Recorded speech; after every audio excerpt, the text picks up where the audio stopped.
Jesus, o Cordeiro de Deus. É sobre isso que quero conversar com você nos próximos minutos. Jesus é o Filho de Deus. É o Criador dos céus, da terra, do mar, de tudo que neles há. Mas, na plenitude dos tempos, Deus enviou o seu Filho como Cordeiro para morrer a nossa morte e para nos dar vida plena, para nos dar vida eterna. Diga amém. Então Jesus veio como a única esperança para o povo desse planeta. Jesus veio porque debaixo do céu nenhum outro nome é dado entre os homens pelo qual importa que sejamos salvos. Você pode levantar essa mão e dizer assim: só Jesus Cristo salva? Fala mais bonito: só Jesus Cristo salva. Através da morte de Jesus, o Cordeiro de Deus, nós temos pleno perdão de todos os nossos pecados e temos a garantia de eterna salvação. Diga amém. A primeira coisa que quero enumerar, eu quero olhar para o Velho Testamento com você, porque desde que o homem pecou, a humanidade começou a fazer uma pergunta, uma interrogação. E a pergunta era essa, que vai aparecer aí na tela. A grande pergunta do Velho Testamento era: onde está o Cordeiro? Diga comigo: onde está o Cordeiro? Diga de novo: onde está o Cordeiro? Essa pergunta começou lá no Éden. Lá no Éden o homem pecou, você conhece a história. E quando o homem pecou ainda lá no Éden, a Bíblia vai dizer para nós que Deus desceu naquele dia e falou com eles. Em seguida Deus matou um cordeiro, ou dois, eu não sei, mas matou um cordeiro. E aí Deus tirou a pele daquele cordeiro e fez as vestes de Adão e Eva.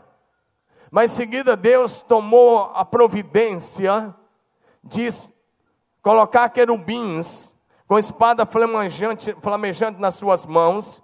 E esses querubins protegiam o caminho da árvore da vida.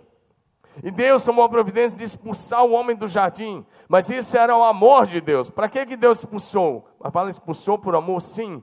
Porque se o homem continuasse lá e comesse da árvore da vida em pecado, não teria mais solução. Nós viveríamos eternamente no pecado e eternamente perdidos. Por isso Deus os expulsou do jardim e colocou proteção no caminho da árvore da vida.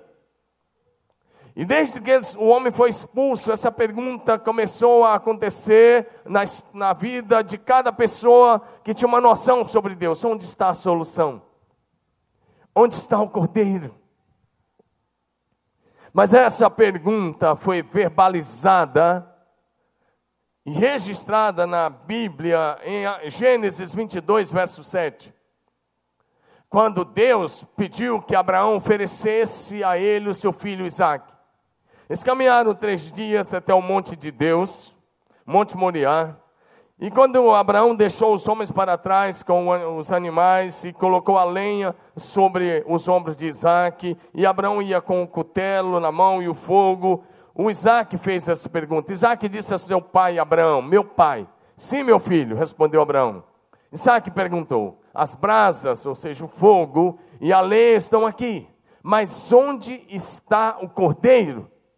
E aquele era um momento crucial, porque o cordeiro naquele dia que Deus tinha pedido era o próprio Isaque. Mas essa pergunta, na verdade, era a angústia do coração das gerações: onde está o cordeiro? Pois bem, e essa pergunta foi atravessando todo o Velho Testamento. Nesse dia que o homem pecou lá no Éden, em Gênesis 3,15, Deus fez uma promessa. Ele disse: da semente da mulher eu vou mandar um que vai esmagar a cabeça da serpente. Ele fez essa promessa. E desde lá o homem andou nessa promessa. A Bíblia Sagrada, ela tem uma linha só. E tudo na Bíblia gira em torno de um nome. E o nome é Jesus. O Velho Testamento apontando para a primeira vinda. O Novo Testamento mostrando que o Cordeiro veio e apontando direto para a segunda vinda. Diga amém. No Velho Testamento nós temos muitas perguntas e talvez não temos tantas respostas, mas muitas das perguntas do Velho Testamento são respondidas no Novo Testamento. Porque no Velho Testamento as pessoas talvez perguntavam: qual é a razão da nossa esperança? Onde está a solução? Onde está a resposta para nossas angústias, para os nossos problemas? Talvez a pergunta também: quem nos salvará? Onde está o Salvador? Quem nos livrará da morte? Todas as gerações lutaram contra a morte. E o Salmo 89, verso 48, vai dizer: que homem há que viva e não passe pela morte? Quem é que pode livrar sua alma do poder do mundo vindouro? E a resposta é ninguém. Mas a pergunta permanecia: onde está o cordeiro? E como eu disse, ela foi verbalizada por Isaac. E a resposta de Abraão foi: Deus proverá. Diga: Deus proverá. Diga: Deus é o provedor. Mais tarde, lá na frente, muitos anos depois de Adão e Eva, lá no Egito já, Deus instituiu a Páscoa, a principal festa judaica. E nessa festa acontecia o seguinte: no 10º dia do primeiro mês do ano, cada família de israelitas separava um carneiro branco de um ano. Tinha que ser branco de um ano, sem defeito. E eles separavam. E ele ficava separado lá no quintal, em algum lugar, durante 4 dias. Então, no 14º dia daquele primeiro mês do ano, no calendário judaico, cada família matava aquele carneirinho. Eles não podiam quebrar nenhum osso, porque tudo isso apontava para Jesus, que os seus ossos não seriam quebrados. Era, como eu disse, um cordeiro sem defeito, porque apontava para Jesus, o cordeiro que tira o pecado do mundo. Diga amém. Lá no Egito, eles pegavam o sangue do cordeiro, colocaram numa bacia, depois eles tinham que pegar um pincel, alguma coisa assim, molhar no sangue, eles tinham que fazer algumas marcas nas portas principais. Eles marcavam em cima da porta, no meio da porta, eles marcavam nas laterais dos portais, e eles marcavam no batente da porta. E com isso, se você pegasse uma linha e colocasse, você ia formar uma cruz. Diga amém. Porque apontava para o sangue de Jesus que seria derramado na cruz do Calvário. Amém? E talvez hoje você falou para alguém: Feliz Páscoa. Algumas pessoas me falaram Feliz Páscoa, eu não falei para ninguém. E talvez você falou: ô pastor, então você foi mal educado. Deixa eu te dizer que não. Sabe por que eu não falo por aí Feliz Páscoa? Porque as pessoas distorceram a Páscoa. Na Páscoa judaica, como foi instituída por Deus lá atrás, durante aquela semana, desde o 10º dia até o 17º dia, eram 7 dias de festa. Nesses 7 dias, as pessoas comiam pães sem fermento. Todas as famílias tinham que pegar o fermento da sua casa, literal, e tinham que jogar fora. Não podia ser achado fermento em nenhuma casa, senão essa família teria que ser exterminada. Naqueles 7 dias eles comiam ervas amargas. Ervas amargas, para relembrar os tempos difíceis do cativeiro. E eles comiam aquele carneirinho com pães sem fermentos. Não podia ter nada levedado. E ervas amargas. Mas olha o que o diabo fez. A Páscoa ocidental, considerada do mundo cristão, é uma distorção pagã, comercial e diabólica. Ih, pastor, você pegou pesado agora. Pagã, comercial e diabólica. Por quê? Como eu disse, lá eles comiam ervas amargas. E comiam carneirinho e pães sem fermentos. Mas o que o diabo fez? Vamos colocar chocolate. Não tem amargura, coisa nenhuma, é doce. É o coelhinho da Páscoa, não é o carneiro. E todas essas coisas que acontecem na Páscoa atual, não tem nada a ver, absolutamente nada a ver com a Páscoa como ela foi instituída. Porque a palavra Páscoa significa passagem. Quando eles marcaram as suas portas, o anjo da morte passava por sobre essas casas marcadas. Mas as casas que não tinham a marca do sangue, o filho mais velho foi morto. Páscoa para nós significa O Cordeiro veio. O Cordeiro de Deus veio, derramou o seu sangue na cruz do Calvário, e por causa daquele sangue, eu e você fomos comprados, redimidos, retirados da morte eterna, arrancados do caminho do inferno, e hoje trilhamos o caminho do céu.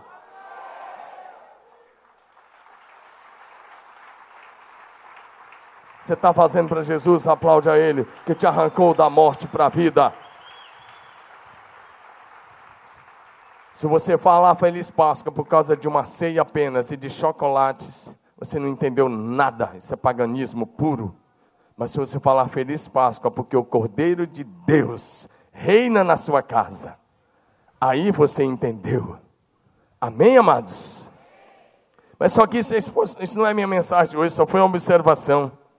No Velho Testamento, nós temos mais de 400 profecias que apontavam diretamente para a pessoa de Jesus. E todas elas se cumpriram literalmente em Jesus. E Deus, através dos seus profetas, durante todo o Velho Testamento, Ele ia dizendo: eu vou enviar o Salvador. Eu vou enviar o Salvador. O Messias virá.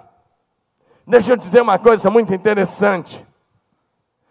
Desde Abel, que foi o primeiro a morrer, até o último que ainda morrerá, ou o último que vai ser arrebatado, se tem o último, né? Você não vai ser todo mundo junto, mas desde Abel até o dia do arrebatamento, ninguém jamais entrou no céu sem Jesus Cristo. E ninguém jamais entrará no céu sem Jesus Cristo. Diga amém. Você pode dizer isso? Ninguém jamais entrou no céu sem Jesus Cristo.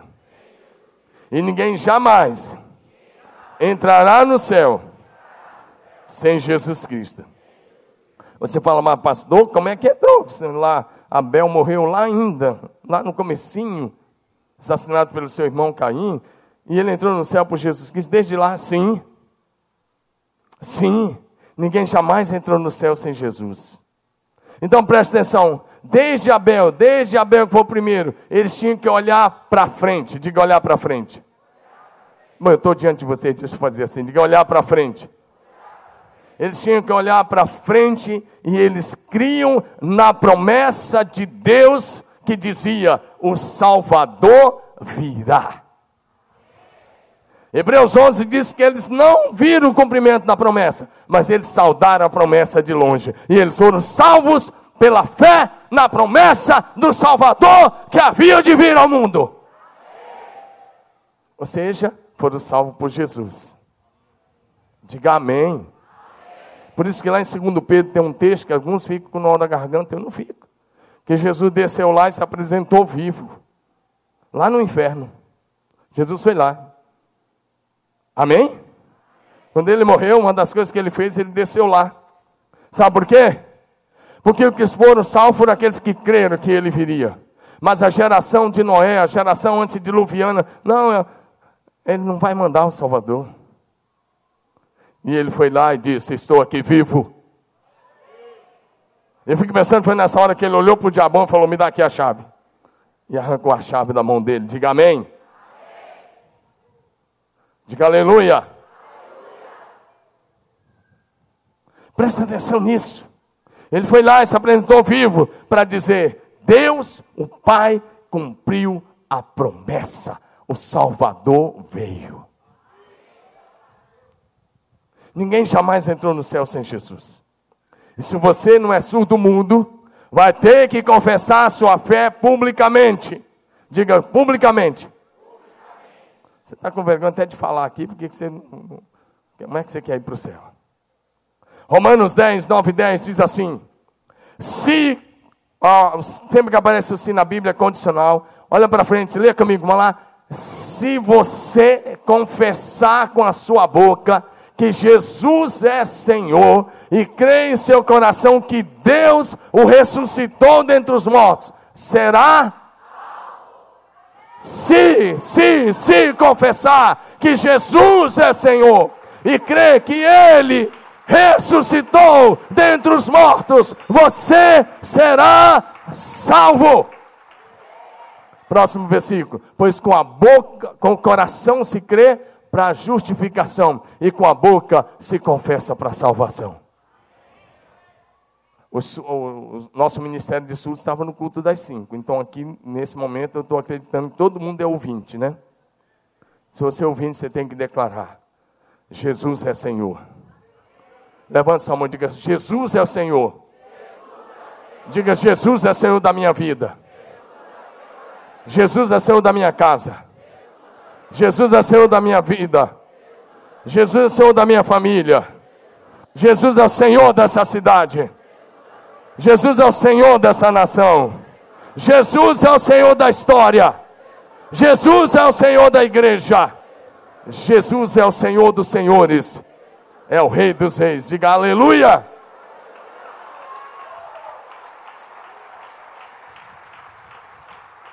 Então, a grande pergunta do Velho Testamento era: onde está o Cordeiro? Onde está o Cordeiro?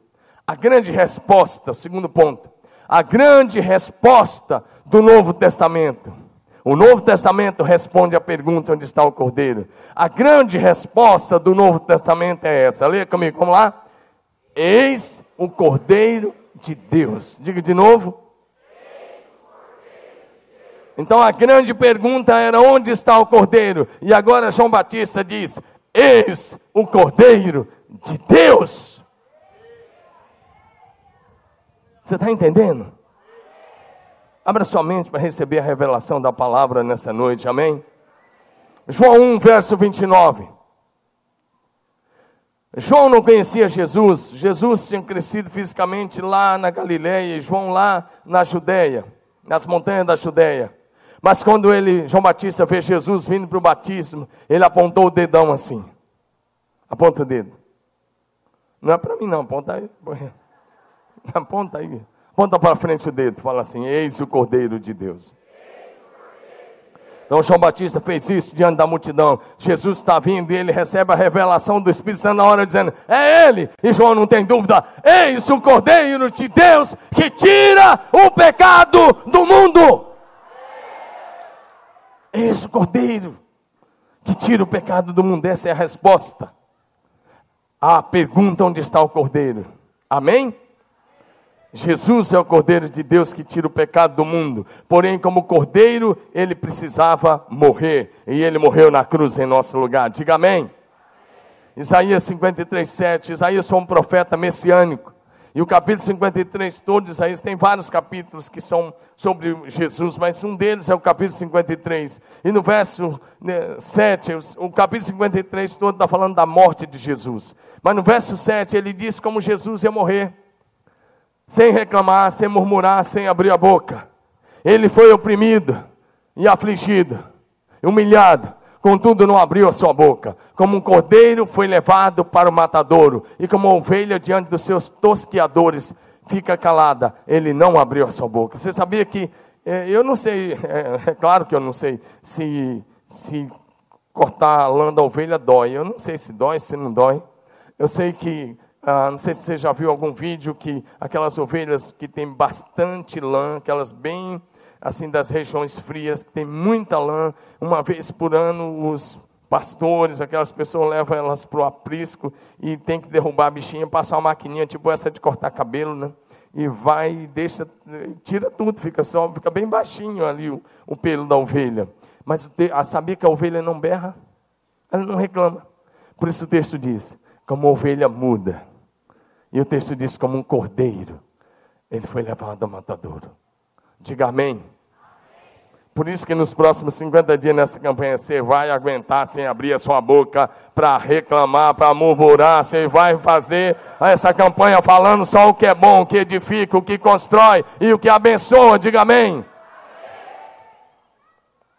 Lucas capítulo 23, verso 44 em diante, vai mostrar para a gente que quando chegaram ao lugar chamado Calvário, ali o crucificaram. E o texto vai dizer para a gente que Jesus morreu na cruz do Calvário. Esse texto é em Lucas 23, 33 e 34. E depois os versos 44 a 46, onde mostra a morte de Jesus como cordeiro na cruz do Calvário. Diga amém. Sabe por que Jesus morreu na cruz? Ele morreu na cruz oferecendo ao Pai a si mesmo. Os sacerdotes ofereciam diariamente um sacrifício repetitivo, no seu lugar e em favor das pessoas. Mas Jesus não matou o animal. Ele era o cordeiro. Diga amém. Ele era o sacrifício. Ele era o holocausto. Diga amém. Ele foi à cruz como cordeiro. Ele morreu a nossa morte para nos dar a sua vida. Você pode dar um glória a Deus? E sabe, a morte de Jesus não foi nenhuma surpresa para o Pai. A morte de Jesus foi uma agenda do céu. Diga agenda do céu. Diga agenda de Deus. Diga fazia parte do calendário divino. A morte de Jesus estava no calendário eterno. Deus vê todas as coisas como um eterno presente. E ao olhar para o homem que ele havia de criar, ele sabia que o homem ia pecar. E sabendo que o homem ia pecar, o que ele fez? Antes de criar, ele já providenciou o cordeiro. Diga amém. Está em Apocalipse capítulo 13, verso 8. Esse capítulo 13 está falando da besta, está falando do anticristo, do falso profeta, a trindade satânica. Mas esse capítulo também fala nessa parte do cordeiro. É interessante porque esse capítulo, esse verso 8... está falando de algumas pessoas, de muita gente que vai receber a marca, o chip, que você sabe que vai vir aí na testa ou na mão direita, que é a marca da besta. E diz assim, adorá-lo-ão, adorar quem é a besta. Todos os que habitam sobre a terra, aqueles, quem que vai adorar? Aqueles cujos nomes não foram escritos no livro da vida do Cordeiro, que foi morto desde a fundação do mundo. Levanta essa mão e diga assim, o Cordeiro de Deus. Diga bonito, o Cordeiro de Deus foi morto por causa de uma agenda do céu que demonstra o amor de Deus, que não mede sacrifícios. Diga o amor de Deus, que é eterno, que é imutável, que é sacrificial. Diga amém. Foi uma agenda do céu, planejado lá, para buscar e salvar a humanidade perdida. Diga amém. Jesus, o Cordeiro de Deus, morreu, mas ressuscitou. Diga aleluia. Apocalipse capítulo 1, versos 17 e 18. O Apocalipse aconteceu entre o ano 91 e 94 da era cristã. 60 anos depois da morte de Jesus na cruz, ou quase isso, alguma coisa assim. E João está descrevendo aí quando ele vê Jesus. Olha o que ele diz. Quando vi, caí aos seus pés como morto. Ou seja, João desmaiou a princípio. Então ele colocou a mão direita sobre mim. E ele disse, não tenha medo. Eu sou o primeiro e o último. Sou aquele que vive. Diga, ele é aquele que vive. E olha que Jesus disse, estive morto, mas estou vivo para todos sempre. Diga, Jesus é aquele que vive eternamente. Jesus se apresenta a João e diz, não tenha medo, eu sou aquele que vive. Estive morto, mas estou vivo para todos sempre. Você pode dar um aleluia aí? Apocalipse 5, verso 6. Quero ler apenas a parte A. João está vendo um quadro no céu. Daqui um pouco eu falo sobre isso. E nesse quadro, ele está vendo e Jesus vem. E quando Jesus vem, ele diz assim, depois vi um cordeiro. Diga um cordeiro. Que parecia ter estado morto, mas agora estava em pé no centro do trono. Você não entendeu? Ele vê um cordeiro que havia sido morto, mas está em pé no centro do trono de Deus. Diga aleluia. Diga, esse é meu Jesus. Diga aleluia. Hebreus 10, verso 12.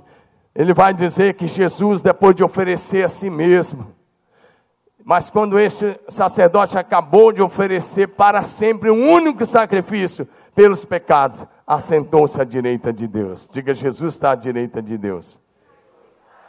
Diga aleluia. Jesus é a resposta de Deus para os seus problemas.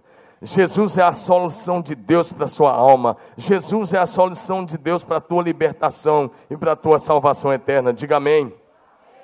Em João 5, 24, Jesus disse: em verdade vos digo, quem ouve a minha palavra e crê naquele que me enviou, tem a vida eterna. Não entra em condenação, mas já passou da morte para a vida.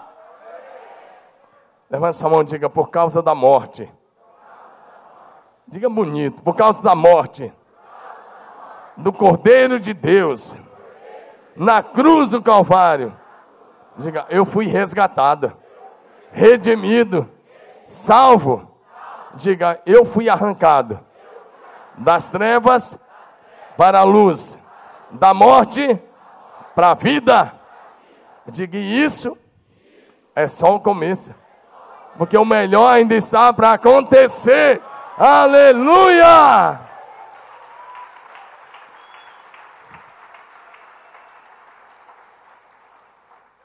O Cordeiro é o Messias. Diga: o Cordeiro é o Messias.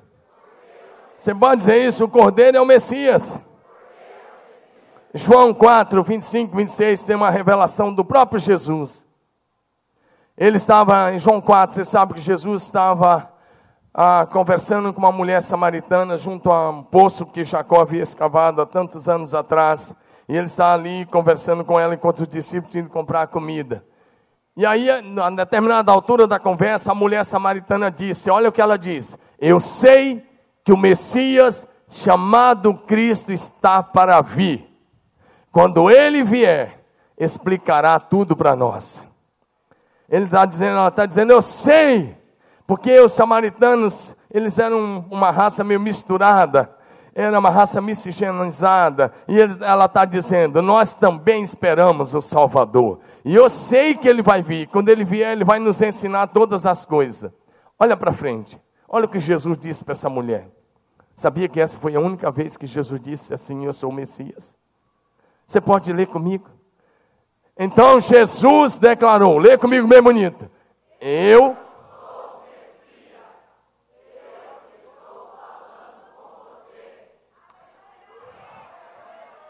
interessante que Jesus pegou a colocação dessa mulher que ela disse, eu sei que o Messias vai vir. Eu sei. E ele disse, eu sou o Messias. Você não entendeu? Jesus está falando com uma mulher que era considerada a maior pecadora da cidade. Ele diz, eu sou o Messias. Eu sou o teu Salvador. É o teu resgatador, o teu remidor. Diga amém. Ele diz, e esse eu sou que aparece, o Evangelho de João, vai aparecer muitos eu sou. Cada vez que ele diz eu sou, é a mesma palavra que um dia ele disse a Moisés lá na sarça. Quando Moisés disse, e quando eu for, o que eu vou dizer? Em nome de que Deus eu vou falar? E ele diz, eu sou. Diga apenas, o grande eu sou, o eterno, o Yahvé, é quem está te enviando. Diga amém. Então ele diz, eu sou o Messias, eu sou a resposta, amém? Quando a gente vai para Israel, e esse é um dos lugares que eu quero visitar lá também, lá tem um povo ainda que é descendente dos samaritanos, sabia que muitos deles são convertidos? Amém? Muitos deles são convertidos porque eles também esperavam o Messias, e tem igreja lá, entre esse povo, diga amém. Agora, no Evangelho de João, vou passar bem rápido, o Cordeiro de Deus, Jesus Cristo, se apresentou com vários títulos, sempre usando eu sou. Vai dizer, eu sou o Deus eterno. Em João 6,35, vou passar bem rápido, ele vai colocando os textos. Em João 6,35, Jesus diz, eu sou o pão da vida. Você pode dizer, Jesus? Diga bonito, Jesus é o pão da vida. Sabe, ele é o pão da vida. Aquele que sacia a nossa alma. Toda fome espiritual será suprida nele. Diga amém. Em João 8,12 ele diz, eu sou a luz do mundo. Diga, o Cordeiro é a luz do mundo. Diga, o Cordeiro é a luz do mundo. E ele diz, quem me segue não andará em trevas, mas terá a luz da vida. Tem uma organização secreta aí, que quando as pessoas vão entrar nela, o candidato que está entrando ali, um dos rituais é perguntado ao candidato: de onde tu vens, profano? E o candidato tem que dizer: eu venho das trevas para a luz. Deixa eu dizer uma coisa: o único que é luz do mundo é Jesus Cristo de Nazaré. Olha para mim, o único que é a luz do mundo é Jesus Cristo de Nazaré. E deixa eu esclarecer uma verdade: quando Jesus disse eu sou a luz do mundo, Ele não estava falando de conhecimento. Eu já vi gente dizer que Ele estava falando de conhecimento. Não, Ele não estava falando de conhecimento. Ele estava falando que existe dois reinos: o reino das trevas, que tem como imperador a antiga serpente, o diabo e Satanás. E Ele estava falando que tem o reino da luz, e o rei do reino da luz é Jesus Cristo de Nazaré.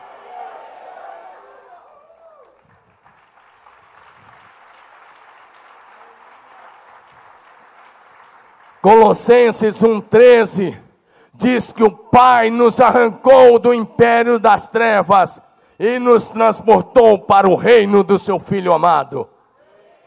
Ele é o único que pode arrancar alguém do império das trevas. Não é uma seita, não é nada disso. É só Jesus. Diga: só Jesus. Levanta a mão e diga bem alto: só Jesus. Só Jesus. Só Jesus pode arrancar alguém do império das trevas para o reino da luz, o reino de Deus. Você crê nisso mesmo? Então aplauda o Cordeiro que te arrancou do império das trevas. Amém? Em João 10, verso 9, Jesus disse: eu sou a porta. Diga: o Cordeiro é a porta. Diga: o Cordeiro é a porta. Meu querido, não tem como você se chegar a Deus a não ser por essa porta que é Jesus. Diga: Jesus é a porta. Quantos já entraram por Jesus aqui? Se você não levantou a mão, você está onde?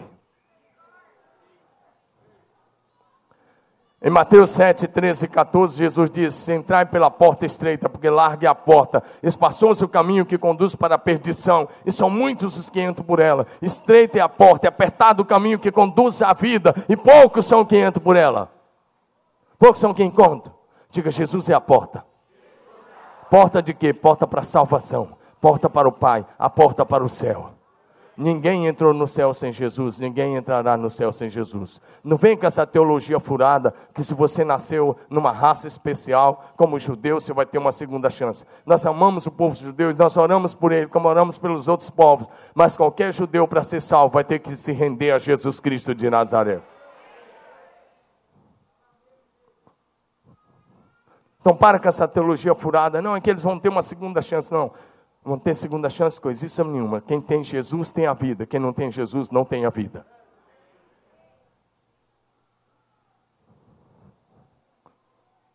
Amém?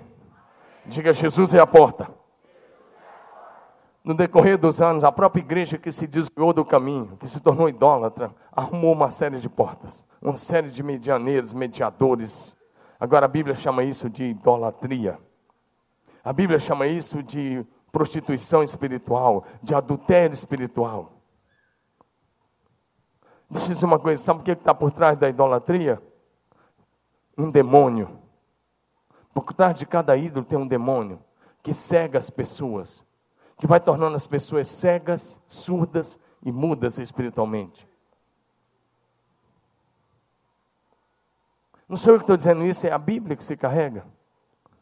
Leia o que a Bíblia diz, por exemplo, lá no primeiro e segundo mandamento, onde a Bíblia diz que a idolatria causa uma cadeia de iniquidade até a terceira e a quarta geração. Leia o Salmo 115, que a Bíblia vai dizer que o ídolo tem boca, mas não fala, tem olhos, mas não vê, tem garganta, não sai nenhum som, tem mão, mas não apalpam, tem mãos, mas não apalpam, tem pés, mas não andam. E aí diz: torna-se semelhante a eles todos aqueles que fabricam, e todos aqueles que neles confiam. Agora, se você for para 1 Coríntios 10, do verso 14 até o fim do capítulo, 1 Coríntios 10, Paulo começa dizendo assim: fujam da idolatria. E aí ele começa a falar algumas coisas. E aí, meu irmão, se você é uma pessoa que quer andar na fé, Ele diz assim: nem comam nada que foi consagrado a um ídolo. Ele diz: não comam, sabe por quê? Na verdade, eles consagraram aos demônios. É o que está escrito na Bíblia. É o que está escrito na Bíblia. Vocês acabaram de tomar a ceia do Senhor. E Paulo escreve: eu não quero que vocês participem da mesa do Senhor e da mesa dos demônios. Um dia eu estava conversando com um rapaz, algum tempo atrás, no meu escritório. Era meio-dia. E meio-dia, lá no escritório, muitos pastores vão para casa. Muitos pastores vão para casa. É claro, eles vão almoçar. E a secretaria fica 1, 2 lá. E eu estava conversando com um rapaz lá. E eu pedi para ele ler 1 Coríntios 10, desse verso em diante. Eu falei: eu quero te explicar algumas coisas. E na hora que eu falei para ele ler esse texto, que por trás de cada ídolo estava um demônio que cegava as pessoas, ele não conseguiu ler nem um versículo. Quando eu dei a Bíblia aberta, que ele ia ler, aquele rapaz, 12:30, deu 2 gritos, que filme de terror era fichinha. Mas pense em 2 gritos que os vizinhos todos devem ter escutado. E ele caiu no chão, dando aqueles gritos e aquelas gargalhadas demoníacas. É claro que eu fui lá e expulsei o demônio dele em nome de Jesus.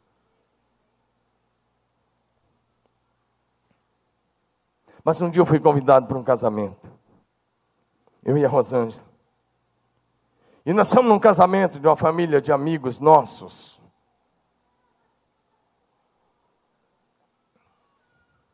E quando nós íamos chegando na entrada daquele prédio,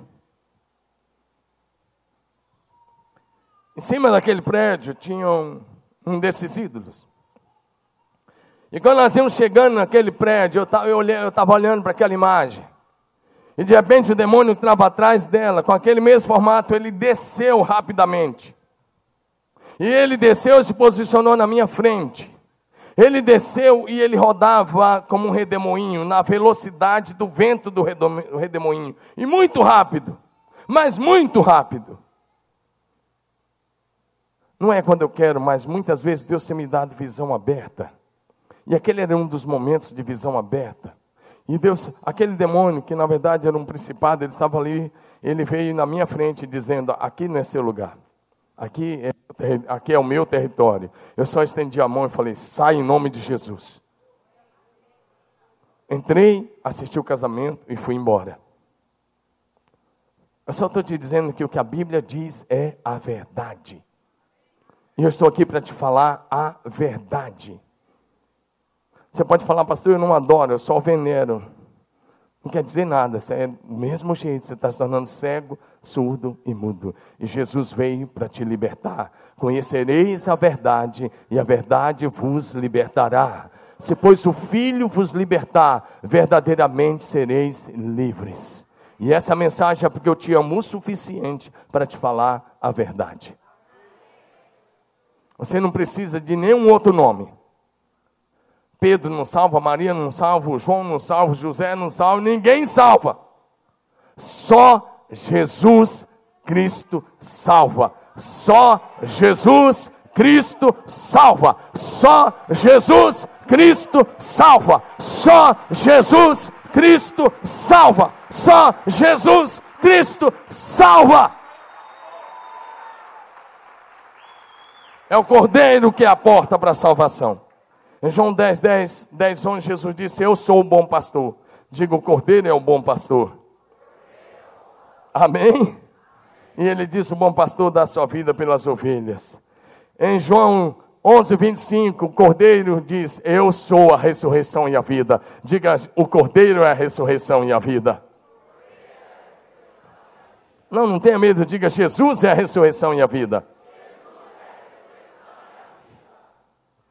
Pastor, se eu morrer, olha para mim, se você está em Cristo e você passar pela morte física, deixa eu te dar uma excelente notícia. Você não morreu como as pessoas pensam. Não acabou não. Você apenas foi transferido do mundo dos mortais para o mundo dos eternamente vivos. Deixa eu ver se você entendeu. No momento da morte do discípulo de Jesus, é só uma transferência. Você foi tirado do mundo dos mortais e foi transferido para o mundo dos eternamente vivos.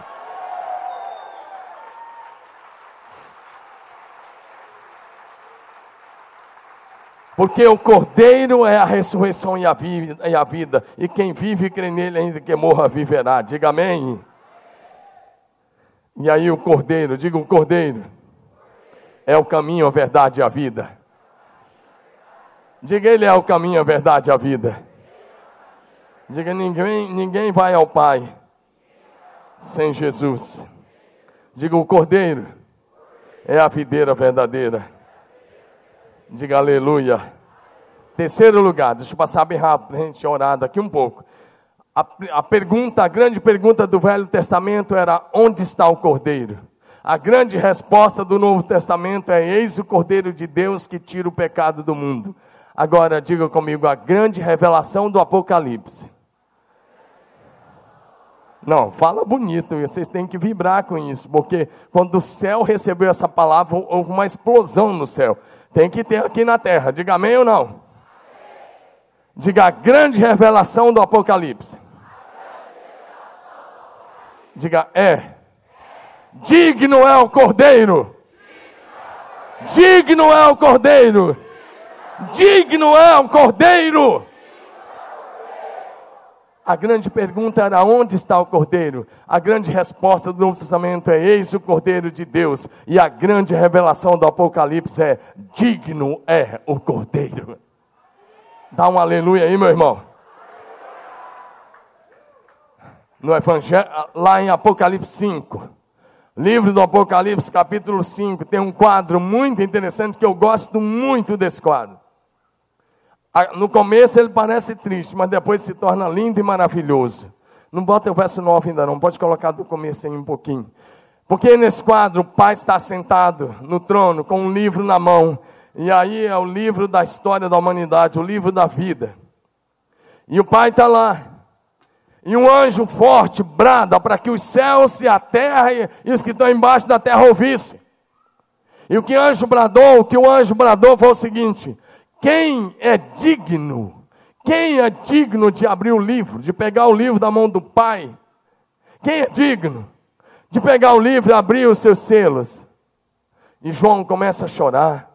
E ele mesmo descreve dizendo: eu chorava muito, porque ninguém, nem no céu, nem na terra, nem debaixo da terra, for achado digno, nem mesmo de olhar para o livro, quanto mais de pegar.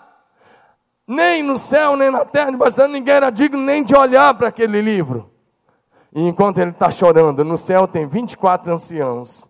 Um dos 24 anciãos coloca a mão, me parece que no ombro de João, isso aí é por minha conta. Um dos anciãos se dirige a João, olha para mim, e diz: para de chorar. Diga assim: pare de chorar. Ele diz: olha lá o leão da tribo de Judá, a raiz de Davi. Ele venceu para abrir o livro e romper os seus 7 selos.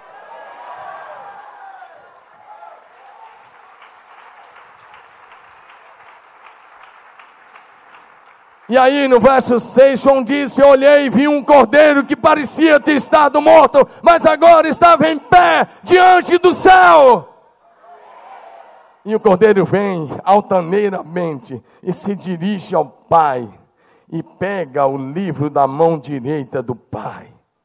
E quando ele pega o livro, agora sim a partir do verso 9, é aí que está a grande revelação do Apocalipse. Digno é o Cordeiro. No verso 9 eles começaram a cantar: digno, diga digno, és de tomar o livro e abrir os seus selos, porque foste morto e com teu sangue compraste para Deus os que procedem de toda tribo e língua e povo e nação.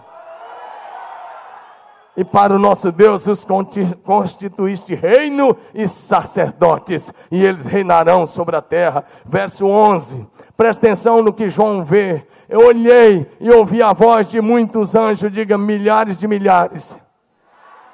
Agora diga assim: milhões de milhões. Presta atenção nesse quadro, querido. Diga milhões de milhões. Ele está dizendo um número incontável, milhões e milhões de anjos. Ele hoje ouve a voz. Agora milhões e milhões de anjos estão se curvando diante do Cordeiro.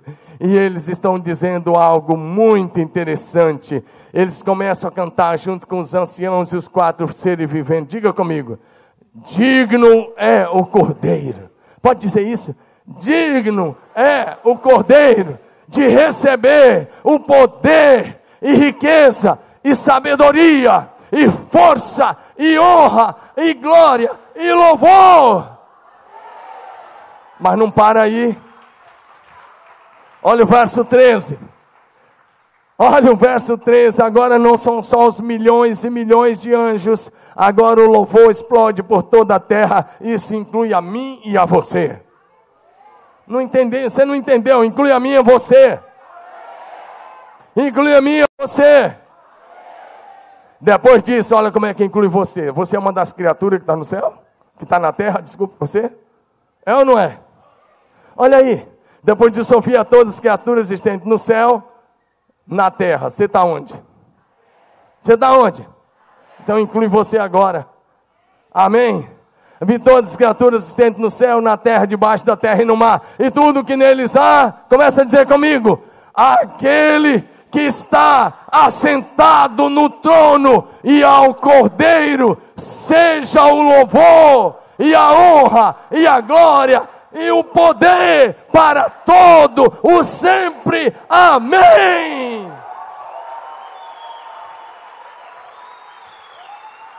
Para Jesus faz melhor, rapaz. Junte-se agora que eles estão declarando isso lá no céu. Esse é o louvor que Jesus recebe de eternidade a eternidade. Digno é o Cordeiro, digno é o Cordeiro. A grande pergunta do Velho Testamento era: onde está o Cordeiro? A grande resposta é: esse o Cordeiro de Deus que tira o pecado do mundo. E a grande revelação do Apocalipse é: digno é o Cordeiro que foi morto e ressuscitou. Você pode dar um glória a Deus? Se você não entender isso, você não vai entender nada sobre Jesus.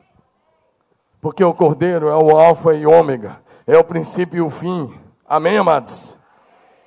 Jesus é o nome sobre todo nome, no céu, na terra e debaixo da terra.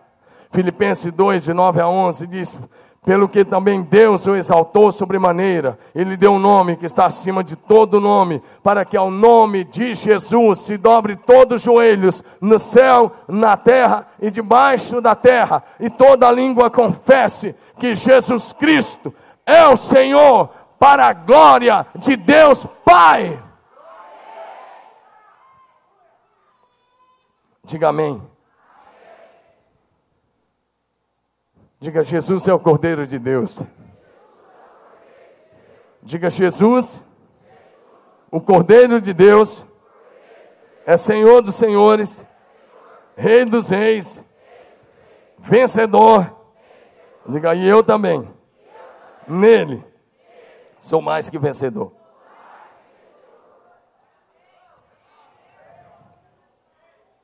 Apocalipse 17, 14. Livro do Apocalipse, capítulo 17, verso 14. Fala de uma batalha entre as hostes do mal e o Cordeiro e a sua igreja. Pelejarão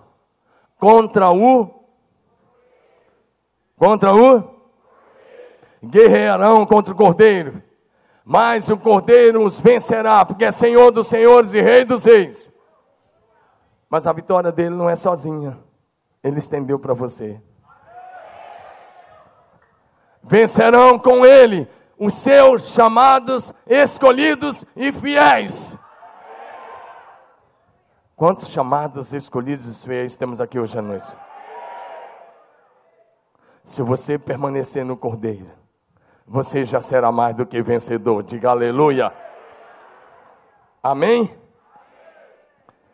Pois bem, a grande pergunta do Velho Testamento era: onde está o Cordeiro?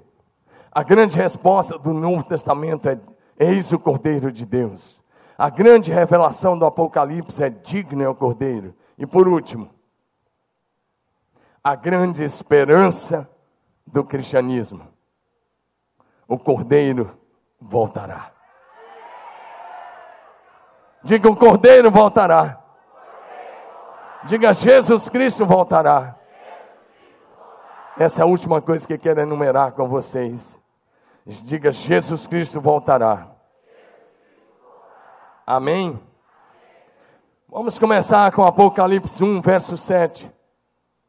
Apocalipse 1, verso 7. Deixa eu dizer uma coisa, a segunda vinda de Jesus é descrita em todo o Velho Testamento e no Novo Testamento. Nós temos no Velho e no Novo mais de 2.000 referências sobre a segunda vinda de Cristo. A história começa com Jesus. A história foi dividida por Jesus e a história se encerrará com Jesus. Por isso que ele é o alfa e o ômega, o princípio e o fim. Amém? Ele é aquele que era, que é e que há de vir. O eterno, o grande eu sou, o todo-poderoso. Diga amém. Apocalipse 1:7. Olha o que João ouve. Eis que ele vem com as... E todo olho verá. Diga amém. Até aqueles que o traspassaram. E todas as tribos da terra se lamentarão sobre ele. Certamente, amém. Deixa eu te falar uma coisa. A vinda de Jesus será visível para todas as pessoas da terra. Porque ela será como um relâmpago. Diga amém. Mateus 24, 27. Porque assim como o relâmpago sai do oriente e se mostra até o ocidente, assim há de ser a vinda do Filho do Homem. Diga amém. Levanta sua mão e diga assim, a vinda de Jesus. Diga, a segunda vinda de Jesus será repentina, como um relâmpago. Diga, não abrir e fechar de olhos. Diga amém. Vou pedir que os irmãos do louvor podem subir. Eu quero só enumerar mais algumas coisas, nós vamos orar. Presta atenção nisso. A segunda vinda de Cristo será o som da última trombeta, num abrir e fechar de olhos. Diga amém. Diga, não abrir e fechar de olhos. 1 Coríntios 15. Eu vou ler apenas 2 versos, 3. É de 50 a 52, mas o texto continua até o verso 54. 1 Coríntios 15, de 50 em diante. Olha o que Paulo diz. Eu vou ler esse texto e vou colocar corretamente para você, tá bom? Lê comigo ou presta atenção, olha para frente. Irmãos, eu lhes declaro que carne e sangue não pode herdar o reino de Deus. Ou seja, você não entra lá com esse corpo. Nem o que é perecível pode herdar o imperecível. Eis que lhes digo um mistério. Onde tiver a palavra dormir aí, não é dormir não. Muita gente vai dormir daqui um pouco. Tem gente até meio que dormindo aí, mesmo com uma mensagem dessa. Acorda aí, em nome de Jesus. Sogra, você não está dormindo aí não, né? Minha sogra está bem aqui. Às vezes ela diz que não dorme quando eu prego não. Ela gosta de ver o genro dela pregando. Então, tá atenta aí, tá ligada, né? Brincadeira, eu brinco com ela, não liga não. Olha o que Paulo diz, quando tiver a palavra dormir aí, e no texto de Tessalonicenses, que eu vou ler daqui um pouco, não é dormir como você dorme um soninho e acorda. Aí a palavra, ele usou dormir, é uma palavra carinhosa para os que já morreram. Eu vou ler como Paulo está pensando, tá bom? Eis que lhes digo um mistério. Presta atenção, olha para frente. Nem todos morreremos. Diga isso, nem todos morreremos. Diga de novo, fala com convicção. Nem todos morreremos. Mas olha a promessa. Mas todos seremos transformados. Quando? No momento, num abrir e fechar de olhos, ao som da última trombeta. Pois a trombeta soará. Olha como ele está falando de mortos. E os mortos ressuscitarão incorruptíveis. E nós seremos transformados.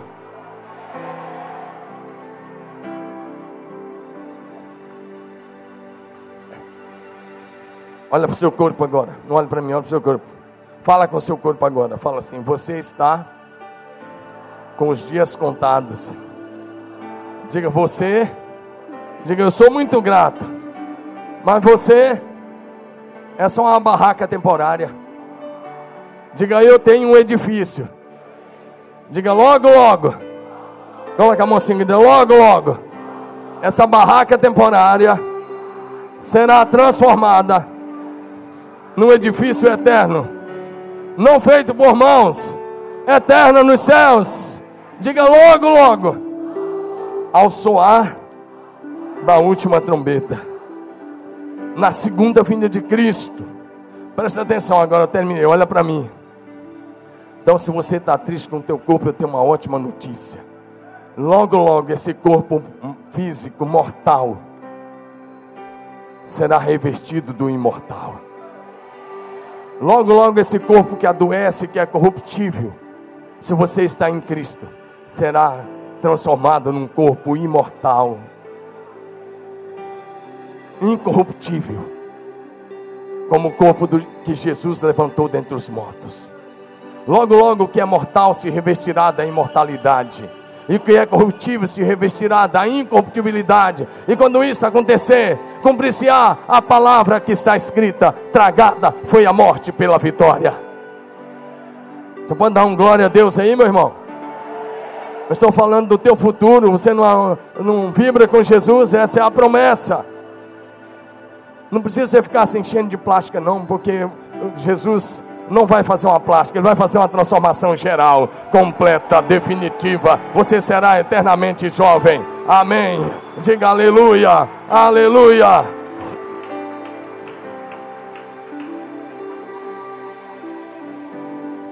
Essa é a promessa. O mortal em breve será revestido da imortalidade, e o corruptível da incorruptibilidade. Esse dia está muito próximo. Deixa eu ler mais um texto para você. Presta atenção. Você veio cultuar o Senhor. Presta atenção nisso. Na segunda vinda de Cristo, os mortos em Cristo, os mortos salvos, ressuscitarão primeiro. E nós, os vivos, seremos transformados e subiremos ao encontro do Senhor nos ares. E assim estaremos para sempre com o Senhor Jesus Cristo.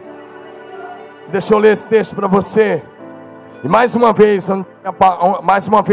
onde tiver a palavra dormir, não é dormir de sono como nós conhecemos, é os que já morreram. Eu vou ler assim para você, tá bom? 1 aos Tessalonicenses, capítulo 4, versos de 13 em diante. Eu vou ler aí na sua frente, olha para frente, em seguida nós já vamos orar.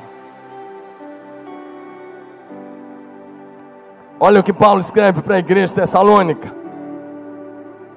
Ele está debaixo de uma revelação plena.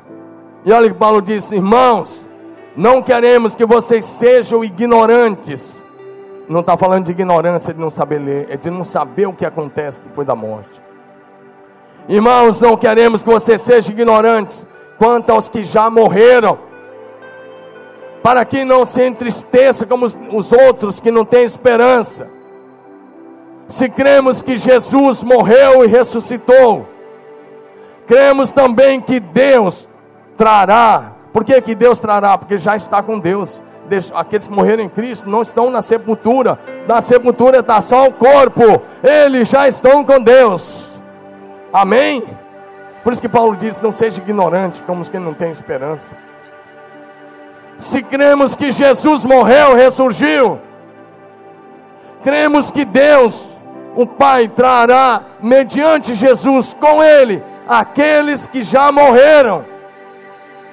Dizemos a vocês, pela revelação da palavra do Senhor, é o que Paulo está dizendo, que nós, os que estivermos vivos, os que ficarmos até a vinda do Senhor Jesus, é o que ele está dizendo, certamente não precederemos os que já morreram. Continue, preste atenção nessa palavra: pois dada a ordem com a voz do arcanjo, ao ressoar da trombeta de Deus, o próprio Senhor descerá dos céus, e os mortos em Cristo ressuscitarão primeiro.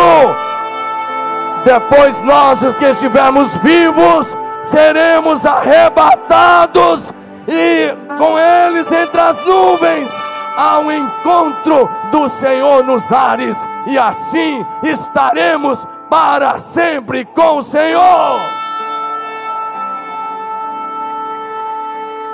Levanta isso aí, Se é para Jesus, é para Ele. É para Ele.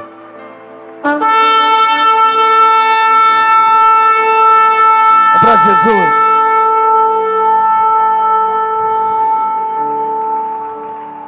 É para Jesus, então faz melhor. E logo, a trombeta soará e os mortos em Cristo ressuscitarão. E nós seremos transformados e subiremos ao encontro do Senhor nos ares. E estaremos para sempre com o Senhor. A grande pergunta do Velho Testamento era essa: onde está o Cordeiro? A grande resposta é: eis o Cordeiro. A grande revelação do Apocalipse: digno é o Cordeiro.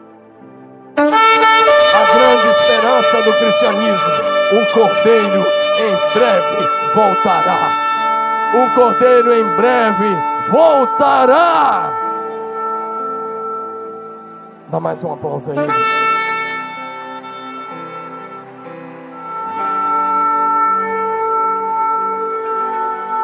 Ele voltará.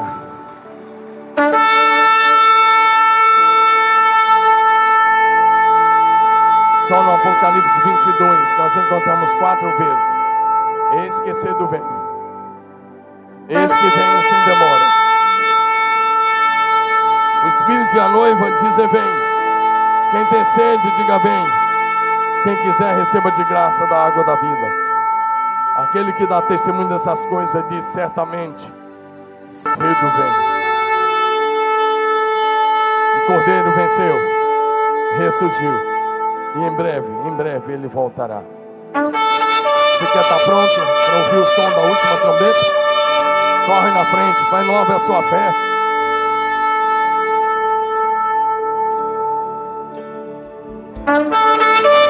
Corre na frente, renova a sua fé nessa noite. Renova o seu compromisso nessa noite. Digno é o Cordeiro.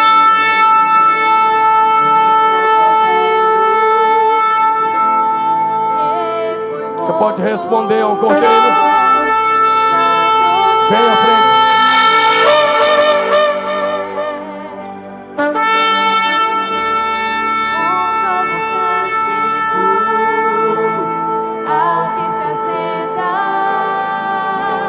Você pode responder ao Senhor.